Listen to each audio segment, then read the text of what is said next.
नमस्ते दोस्तों। कहते हैं जब रामचंद्र जी लंका पर चढ़ाई करने के लिए अपनी वानर सेना के साथ तैयार खड़े थे और समुंदर में सारी वानर सेना पुल के निर्माण में लगी हुई थी।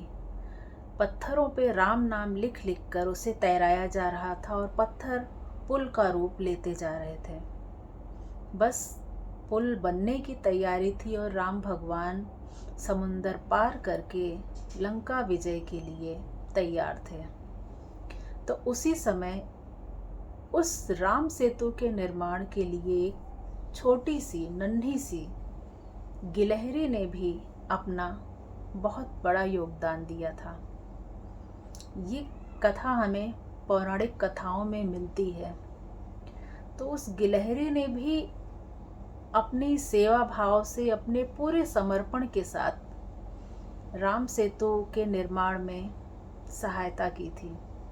वो तो इतनी नन्ही थी, पर वो बड़े बड़े कंकड़ तो नहीं उठा सकती थी, पर वो करती क्या थी, अपने शरीर को समुंदर के पानी में जाकर पहले गीला करती और फिर आके रेत में उलट पलट के बहुत सारी रेत को अपने शरीर पर लगा लेती और जाके फिर उस पुल पे जो बड़े बड़े पत्थर पड़े हुए थे उन पर उस रेत को झाड़ देती थी।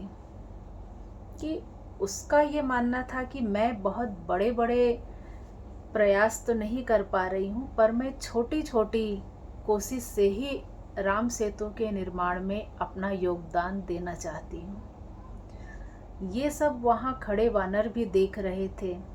कभी कोई उसकी हंसी भी उड़ाता था कि इतनी छोटी है, ये क्या कर रही है। पर उसने हार नहीं मानी। हर बार वो जाती समुंदर में, पहले अपने शरीर को गीला करती और फिर रेत में उलट पलट के ढेर सारी रेत अपने शरीर में लगा लेती और जाके वो पत्थरों पे झाड़ देती। तो राम भगवान भी ये सब देख रहे थे। उन्होंने उसे बहुत ही प्यार से सहलाया। उन्होंने कहा ये उसकी सेवा भाव की, समर्पण की निशानी है कि वो छोटा होते हुए भी जितना उससे बन सक रहा है वो प्रयास कर रही है।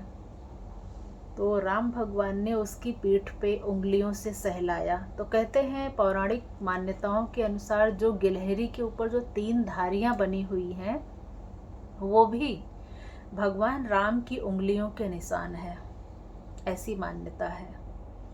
तो छोटा हो या बड़ा योगदान अगर आपने समर्पण भाव से किया है तो वो कभी भी खाली नहीं जाता है। इसलिए राम भगवान उस गिलहरी से बहुत ही प्रसन्न हुए थे। धन्यवाद।